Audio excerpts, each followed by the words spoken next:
Hello family, welcome back to the channel. It's September the 13th.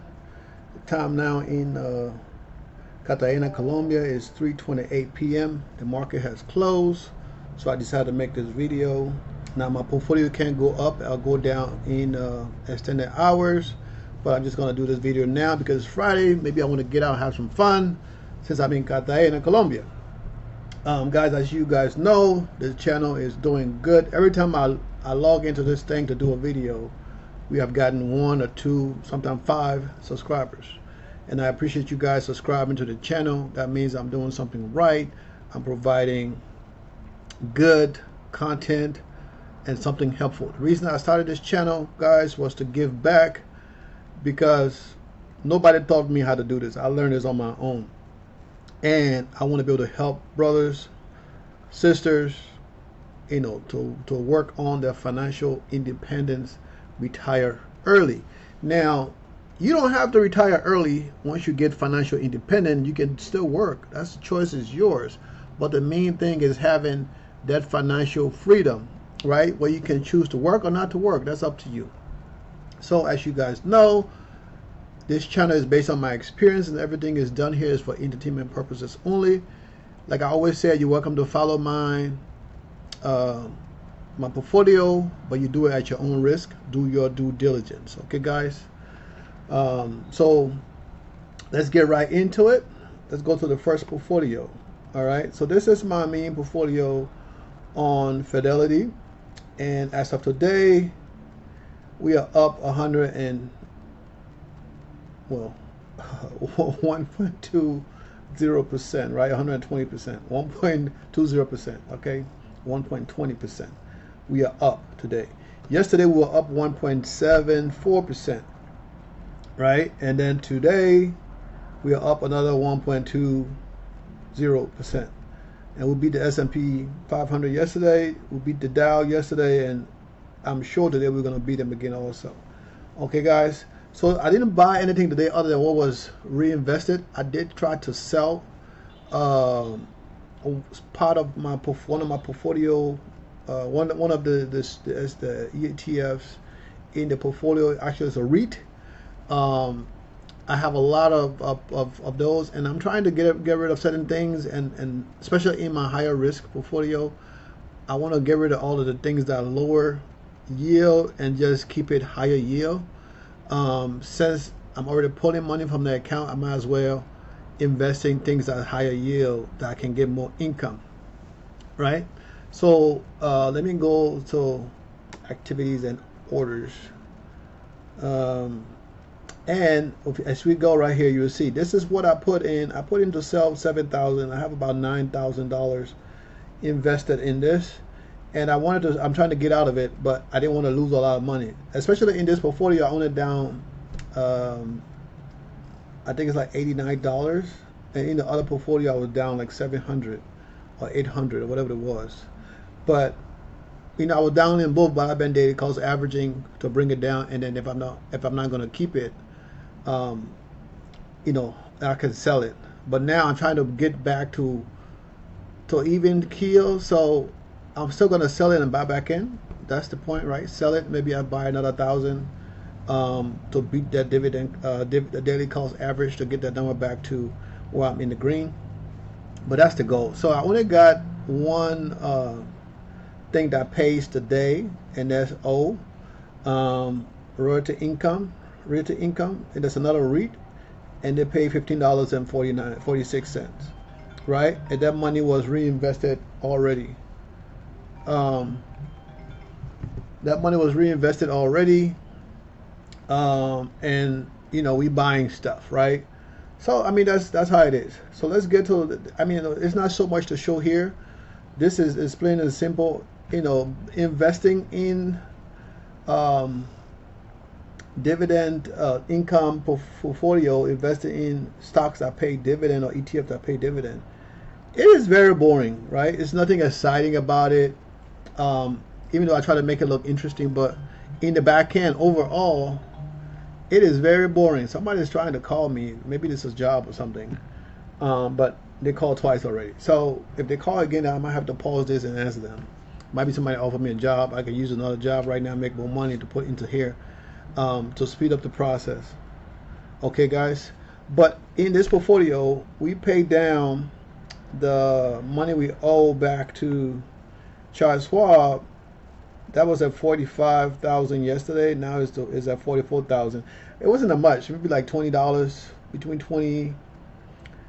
25 and $30 is what we paid down, right?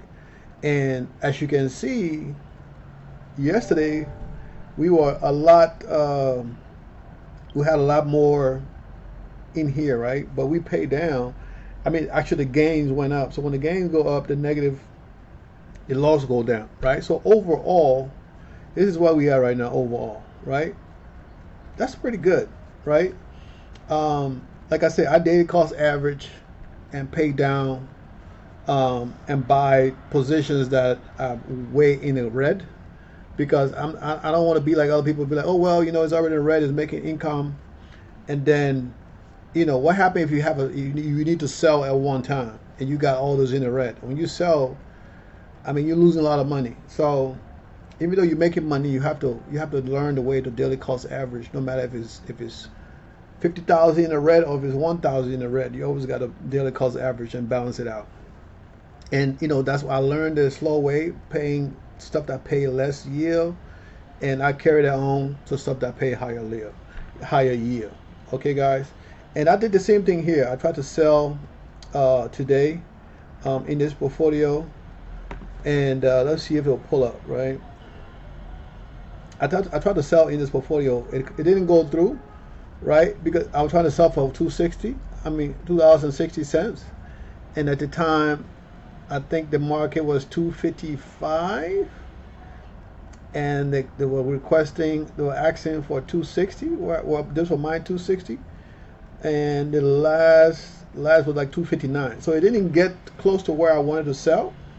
And if it had gotten close to where I wanted to sell and somebody willing to buy, I would have sold for $2.60, and that was gonna bring me closer to positive on this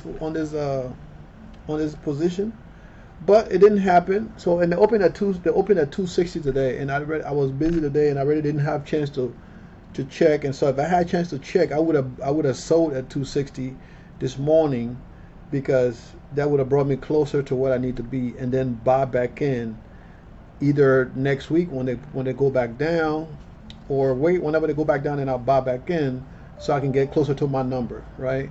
Because I'm trying to sell out of this completely.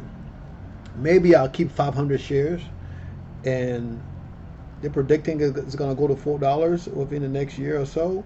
So if it go to $4 and I got if I got 500 shares, I mean, that's pretty good, right? And then maybe I can sell then.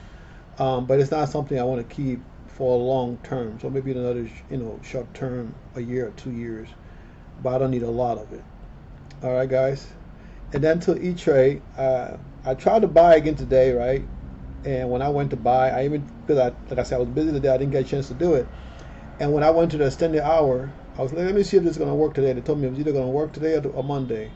And when I went in to buy, it didn't work. So I was like, okay, it didn't work, that's fine. I'll wait till Monday morning, because Monday, if Monday's a red day, I'm buying my top positions that I need to buy. And YieldMax made some changes to where they have they're doing almost like a weekly pay, so you can buy like 3 or 4 positions that pay in 1 week, 3 or 4 positions pay in another week, so that way you can get paid every week. And I think right now I should be good for the 4 weeks. I need to double check. I think I got one of each of those weeks, something in one of each of those weeks.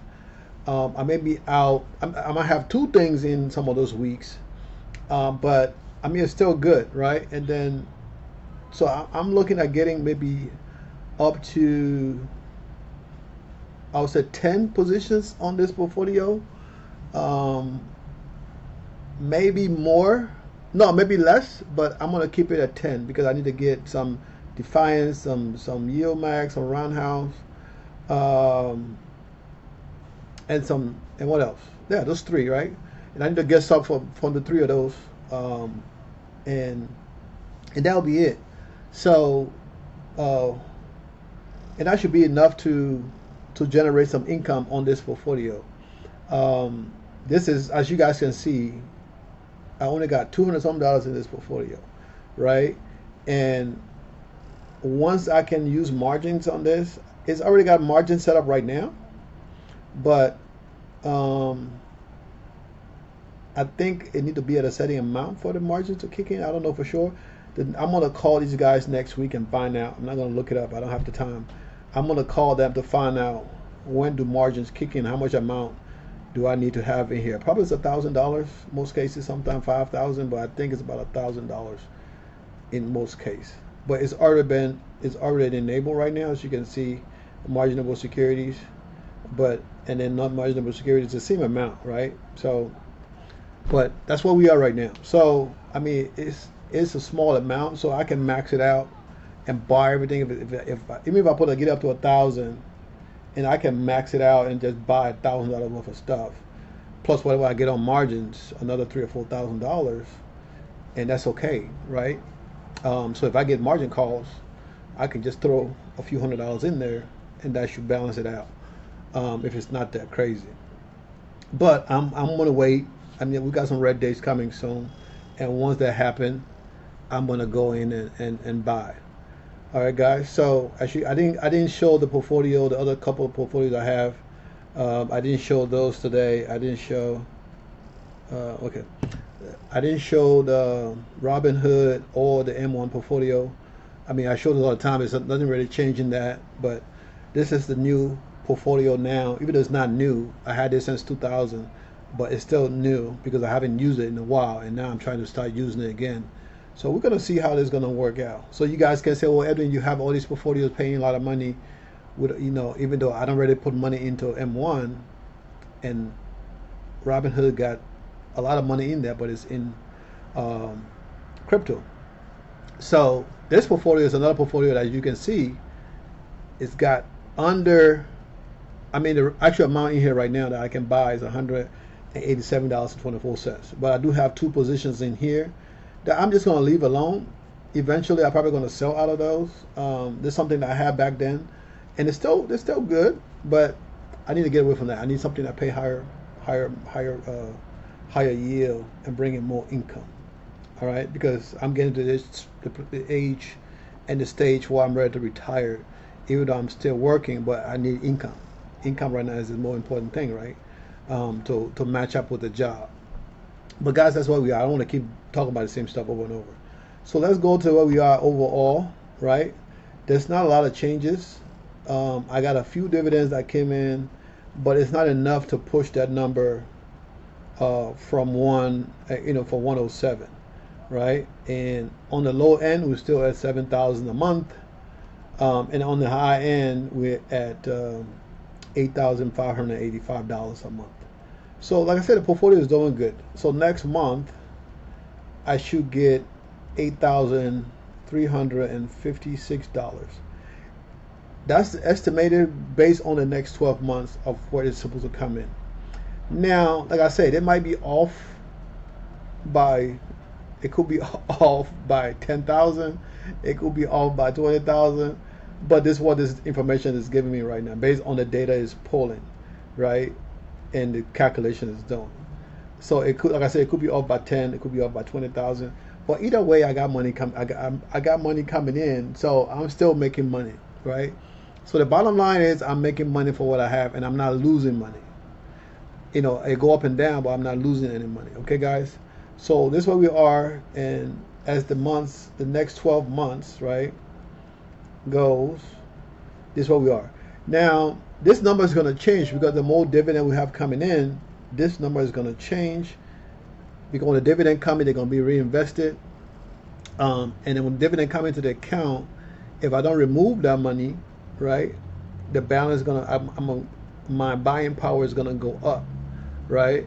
And some of that's going to use to be paid down on the balance that I have, especially in the chart swap, because in the other portfolio, I'm reinvesting everything. So I mean, that's a couple of things to look at, right? In the chart swap, I'm not reinvesting everything, but I'm going to make some changes to this portfolio, um, and sell a few things that's lower yield and put that money into the higher yield positions, especially the ones that I already have gains in. You know, got to pay the taxes or whatever, but they're going to iron stuff out. Like I said, if you want to be rich and making money, you got to pay taxes. All right, there's other ways to get around paying a lot of taxes by having things that you can invest in, businesses and stuff like that. That will help bring down your tax burden. But you need to talk to a tax professional. Okay, I can just give you ideas. So when you're talking to a tax professional, you have an idea what to ask, the kind of questions to ask to help you get to where you need to do legally. Okay, guys.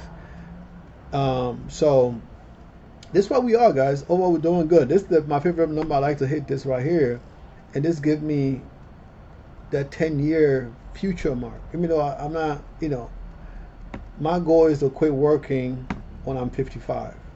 Now that might not happen if I continue to work the job that I work now. That's remote. I can work from any country. If I'm traveling to a country that's not on my safety list, then I'll just let my manager know, say, hey, I'm traveling here, and then, I manage this thing anyway, but I have a boss, so I still have to let her know, hey, I'm traveling to Cuba.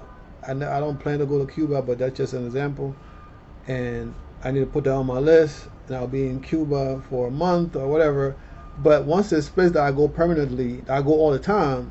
Once I add it on there, it's on there, because I'm just let them know, just add that to my list and keep it there permanently, because I'm going to be going there from time to time. And that'll be it. I don't have to worry about it again. But if and when I decide to do that, that's great. Now, in 5 years, I'm looking at almost $260,000 a year in income. $260,000 a year in income. That's a lot of money from just investing $5, $10, $20. When you have it over time, that money it starts to look like this, right? Over time of investing. So guys, even this $107,000, I can live good in the U.S. on $107,000 because I do it now, and I have a lot more expenses, and I do it now with almost that amount. Okay, guys. So remember, invest in your future. Like, share the content, and I think that's what we're going to end the video here. I'm probably going to make another. Well, I'm going to do the weekend roundup tomorrow, and when I do the weekend roundup, I'm going to be able to show you guys what I was talking about for the yield max and how they got things structured that are going to be coming in. All right, guys. So remember, happy investing. Enjoy your Friday. Love you guys. Peace out.